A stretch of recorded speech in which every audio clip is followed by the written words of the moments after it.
In this video, we'll dive deeper into how you develop your career as a T-shaped professional. Becoming T-shaped is all about changing how you view your way forward.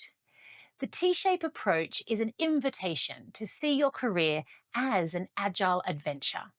This is a continuous building of your skills as you move through different roles, work projects, business opportunities, and life experiences.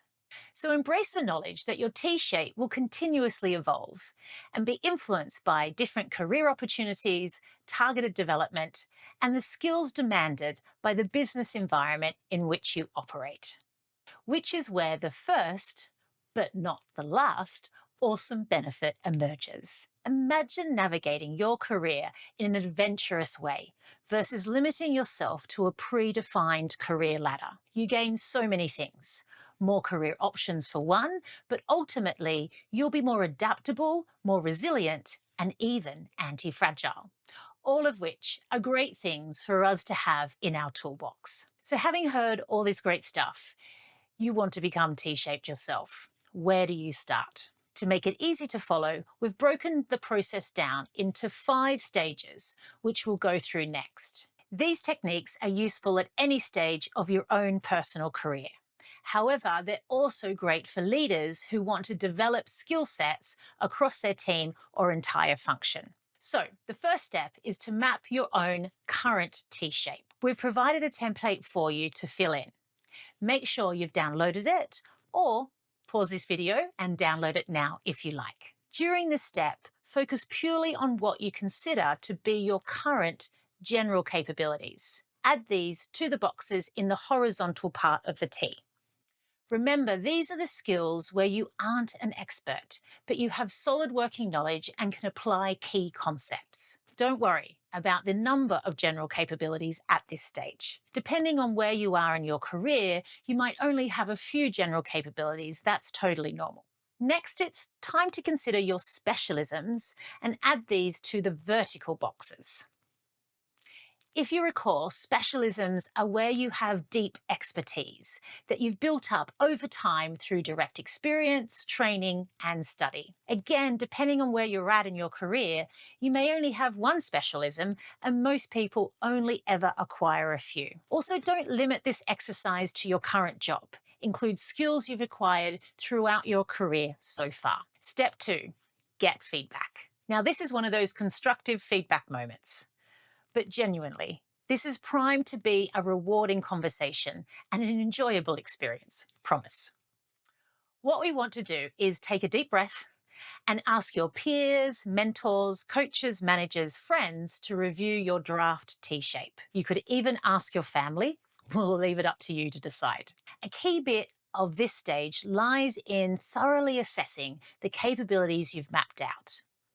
Make sure you explore potential development areas and gather insights on any blind spots.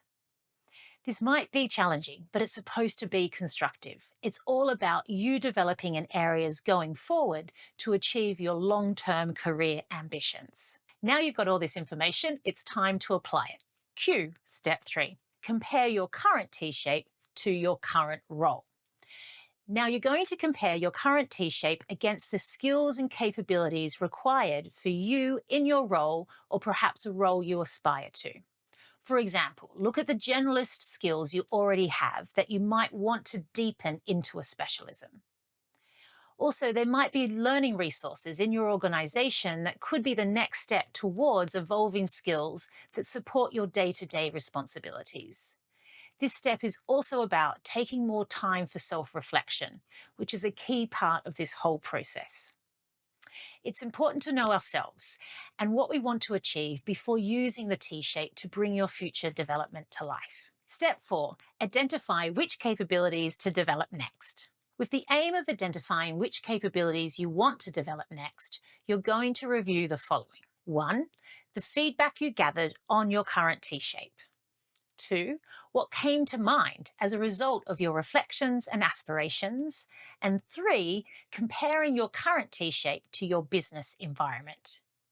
These should reveal which new skills or capabilities are most valuable to you. These could be general or specialist. Also, don't forget, this doesn't have to be about learning a whole new topic. It could be simply a focus on existing capabilities you want to strengthen. Perhaps you could even link your choices to your current learning and development framework or personal development plan. Step 5, build a career development backlog. Now it's time to introduce a backlog system, which is going to help you with career development, prioritization, and planning. First, what is a career development backlog? In simple terms, it's a visual and dynamic way to guide your career. It helps you break down big, complex topics into smaller chunks, which are much easier to commit to and get done. Here's an example. So, for your career development backlog, you would base the backlog items on learning actions that help you develop or strengthen the capabilities you want to focus on. For example, you might need to find a mentor or complete some online learning for a certain topic. You can even set goals and aim to get certain backlog items done within a specific time box period, aka a sprint. A backlog is a great way to visualize your career development, and it allows you to continuously prioritize which learning actions will give you the most value. It also means you can respond and adapt to opportunities that come along by reprioritizing your backlog items. You can even use an online tool such as Trello or Microsoft Teams to create a Kanban board and take your backlog items through the columns of to do, doing, done. And that's it. We're done. T-shaped development nailed. The end. We know that it's a lot to be getting on with. But to all of you thinking about skills-based development, either individually or at team level, we promise it pays off handsomely. Thank you for watching and wishing you all the best on your T-shape adventure.